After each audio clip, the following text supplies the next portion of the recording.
I've been happily married for 20 years. My husband's a farmer and he's a pretty private bloke, so for the purpose of this story, let's call him Tom. The farm is a business and it's been owned and run by Tom and his parents. About 3 years ago, Tom's dad died very suddenly. The fallout was absolutely devastating. We knew the finances were bad, but they were so much worse than we anticipated. A meeting with Tom, his mum, the bank and the accountant was held. In that meeting, everything was laid bare. It was horrifying. The details of that story are not mine to share, but I will tell you, we were literally days from being escorted from the property before Tom's dad died. New management and financial structures were negotiated and established. My only contribution was to dutifully take notes. I clearly remember realising absolutely nothing was within my control. I'd worked my guts out for almost 20 years and I had no say in the future of the farm or the business. Not one sheep or cow, vehicle or bank account was within my influence. Not one piece of evidence indicated I had contributed a cent or a drop of blood to the farm and its business. I realised if it had been Tom who had passed away, our children and I would have been completely screwed. Like most wives of farmers, I've worked off farm for the majority of the last 20 years. I worked in a government department, so I had a safe, secure job. All of my wages went to keeping our family going because Tom had never drawn a wage from the business. Of course, on top of working full-time, I did most of the house and kids stuff like all working mums do. However, I also marked lambs in 45-degree heat, mustered cattle in the dark before and after work, and trudged 3 kilometres barefoot through snake-infested water to radio for help. I don't regret 1 minute of it. I know I signed up for it when I said I do, but I didn't sign up for losing my personal choices. I didn't sign up for risk without influence on its outcome. 2 days before the meeting, I had resigned from my job to help Tom get the business on track. Can you imagine? What would you do? I bought 2 bottles of wine on the way home and then I drank them both. I love real estate. I literally fell in love with homes and their stories on a regular basis. I've always looked at houses the way other women look at shoes, but I thought you had to have money to buy property. When I was younger, I'd had some success flipping houses. Unfortunately, I'd lost most of the gain in tax, so I decided real estate was to be my saviour, only this time I would hold on to the property.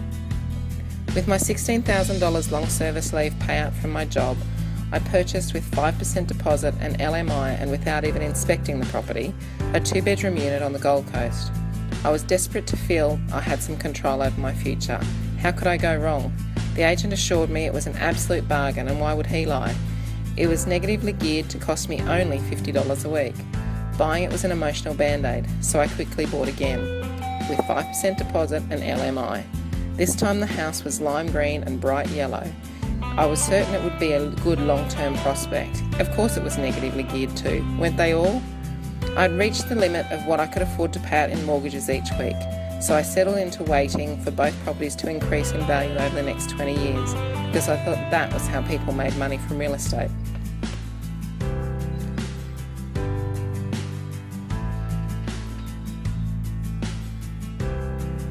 Then one day in June 2014, a little pop-up appeared on my computer screen advertising a 1-day property investment seminar on the Gold Coast with Dymphna Boholt.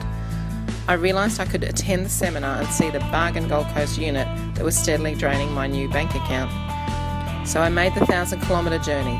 From memory, I paid about $95 to have a VIP workbook. I expected to be judged.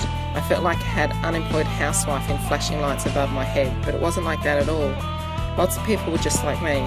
Actually, Dymphna didn't seem too different from me. She even said crap. The 1-day seminar with Dymphna was filled with many light bulb moments. She explained so much, but at the end of the day I was hesitant. I nearly didn't sign up for the coaching program because I was worried people would think I was gullible, and it seemed like a lot of money when we had very little. What if it was a scam? In the end, I just shut my eyes and signed on the dotted line for the ultimate real estate success coaching program. As a result, the changes in our circumstances are as radical as they are wonderful. The following are the steps we took to turn our world around. Each one is a result of what I have learned as a student of Dymphna, and I'll always be grateful for my peg in the sand.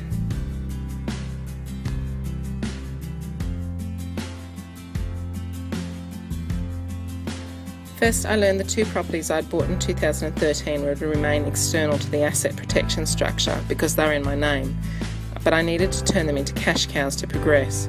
So with Dymphna's CDs in my car, unproductive driving time became my real estate university. I learned about debt avalanche and put it into action. Listening to the CDs made me think of other ways to earn passive income. For instance, did you know you can register as a small producer and sell up to 20 dozen free-range eggs per week? Well, you can, and now I do. Using this and other creative ideas, we scraped together money for a renovation on the weatherboard house to manufacture a chunk deal. With $15,000 and several cartons of beer and barbecues for hard-working friends, we were able to transform it from 2 to 3 bedrooms, paint internally, cover the lime green paint with a neutral paint mix from friends' leftovers, new flat pack the kitchen, renovate the bathroom and polish the floorboards. The valuation went from $177,000 to $235,000 in 6 weeks. But I wasn't done. Renovated, it would rent for $300 a week. But because I had Dymphna in my car and in my ear, I furnished it for under $2,000, then rented it by the room for $150 a week. That's right, $450 a week on a house that owed me $195,000. That's 12% ROI, and I knew that because Dymphna's coaching had taught me how to calculate it. It's our first cash cow. We plan to further milk the cash cow by adding a granny flat on the block and creating a dual income.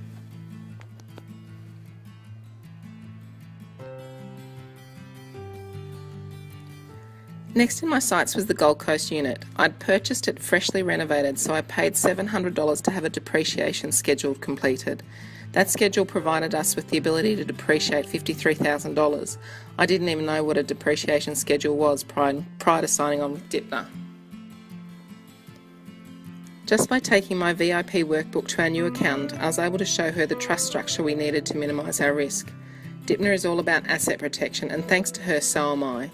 If that had been the only knowledge I'd gained from attending the one-day event, it would have been well worth it. Our structure is our safety net. It protects our existing and future assets. The concept, if it lives together in a trust, it will die together in a trust, is a life changer. With the establishment of our structure and the tools in the coaching program, we were market ready. The coaching program actually taught me the right language to use, and I walked into the bank with a professional plan and proposal. Immediately, the bank staff treated me differently, as an investor, not just a mum with a vague wishy-washy dream. We bought a 3-bed, 1-bath house in a small country town about 45 minutes from home. This town has 3 major industries and a vacancy rate of 1.5%. You learn how important these things are when you're a student of Dymphna. The listing price was $145,000 and we agreed to purchase it for $120,000. It's rented at $230 per week. Hello, second cash cow. As I left the bank on the day of settlement, one of the senior bank staff shook my hand and said, "Congratulations, you've done really well. In 3 or 4 years, you'll probably have enough equity to buy again." And I remember thinking, 3 or 4 years? Oh, you don't know how this is going to work. Just 3 or 4 weeks later, there was an open house on a great street just a few minutes' walk from the centre of town. I thought I'd pop in and see what I could learn from it. It was obviously popular, cars lined the street, and a lot of people were milling around. I was listening to everyone talk about how perfect the house was, except that the kitchen had nowhere to put a fridge. I'd learned from Dymphna to find other people's problems and fix them. It was completely and beautifully renovated, and I quickly realised that with an absolute minimum of cost and effort, it could be turned into a duplex. It was listed at offers over $325,000. I couldn't believe it when they accepted my offer of $305,000. I bought it way under value. The couple had separated and were desperate to get out of their awful situation, and thanks to Dymphna, I know how to better spot a motivated seller. 7 months later, it's valued around $360,000. We will do the duplex, but a large hospital upgrade in our town has lots of city contractors desperate for 2-year leases. So once again, I did a cheap and cheerful furniture package deal, solved the fridge problem, and have the property rented for $520 per week. No wonder I love real estate.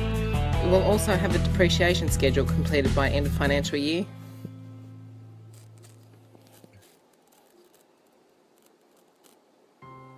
Now the next property purchase is interesting.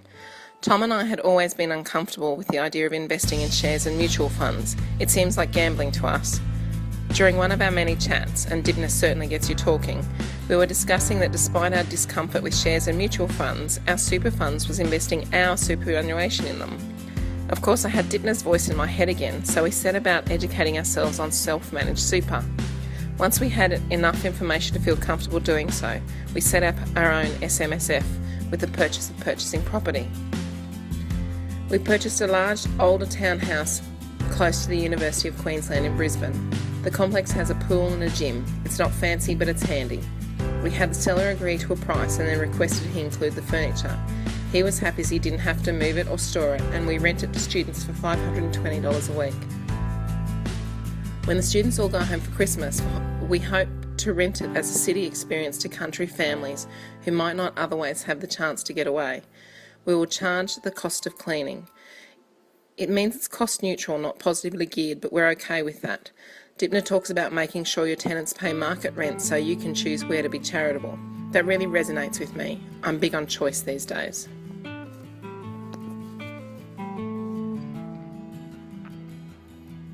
Number 6 settled last week. It's about 50 metres from the sand of one of the most beautiful beaches in southern Queensland. It's a teeny tiny 2-bedroom unit in a little old block of 5 units. To me these days, little old block of 5 units means undeveloped potential footprint. Because I'm a student of Dymphna, it's the land that's most important to me in this deal. There are only 5 units on a block of land that was recently rezoned for high density housing. Similar blocks of land in this lovely beachside suburb have 15 units or more on them. My goal is to buy all the units in this little old block of 5 units and then do a JV or develop it myself. Either way I win, because Dymphna taught me about the space above the properties I buy. Oh, and by the way, the unit has an excellent long-term tenant who wants to sign in for another 12 months at market rent, so it's slightly positive cash flow and has great capital growth. Number 7. I found the property on a Facebook trash and treasure site. Who knew you could do that? It's a house in a large rural city. It was listed for sale at $170,000 ONO, no agents please. I had been researching the city and the suburb for some time. I inspected it and told them I really hoped they'd get the $170,000, but for me it was just not worth anything like that. The seller called me a month later and offered it to me for $150,000, but again I said no. A week later they called again and explained I was the only person who'd showed genuine interest in their property. They were in deep financial trouble and needed $100,000 to pay their bills. Would I please buy it for $100,000? I must admit I considered it, but I knew it was worth more like $155,000, so I agreed to pay $110,000. We were both thrilled with the deal. They're out of debt and are comfortable answering their phone and their door again. I've got instant equity, passive income, and I get to sleep at night. I want you to think about this for a minute.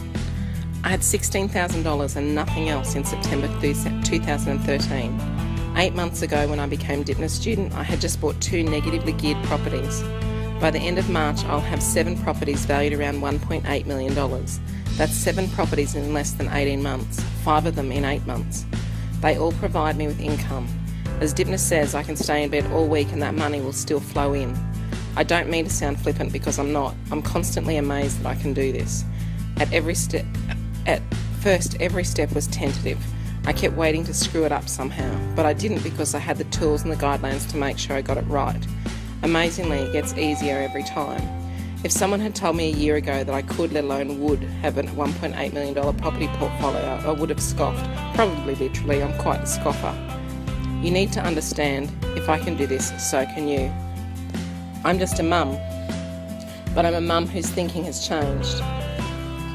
Prior to being a student of Dymphna, I would have looked at the prize for this competition and thought about all the things I could buy with the income from the prize property. And it is tempting. I still drive an 8-year-old third-hand four-wheel drive.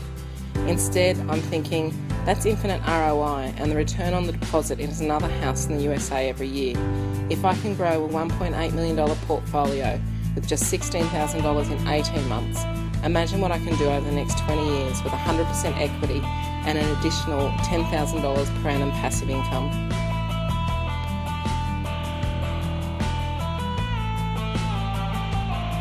So what's next for me? I don't fall in love with homes anymore. I walk away from any deal where the numbers don't add up. I'll do another boot camp shortly, and I'm working with Investor Loans Network and having our properties revalued in order to refinance and use our equity. Now that my passive income is quite healthy, I'm concentrating on some chunk deals to increase my equity. I think I've found my first splitter block, and that's so exciting. I've also been looking into purchasing in America. I've been watching Dymphna Boholt Cashflow USA and getting market ready. I'm pretty excited about it, but I must admit the thing I'm most excited about is that our 18-year-old daughter is looking into it too. She just finished her HSC and is spending her gap year working 2 jobs so she can buy her first investment property before going to uni next year. She wants passive income to support her while she gets her degree. We couldn't be more proud. On the subject of pride, our 15-year-old son gave me $150 last night and asked me to put it into his real estate account. He's a first-year apprentice and his goal is to buy his first investment property at the end of his apprenticeship. He told me he'd been planning to buy a dirt bike but decided to put it into property that would give him money every week instead of a toy that would cost him money. At 15 and 18, our kids have more financial education than most people have in their whole lives. To Tom and I, that's the success in the Ultimate Real Estate Success Coaching Program. It's not just educational change or financial change, it's generational change. It has not just changed our lives, it is shaping our children's future, and for that, Dymphna, we are forever grateful.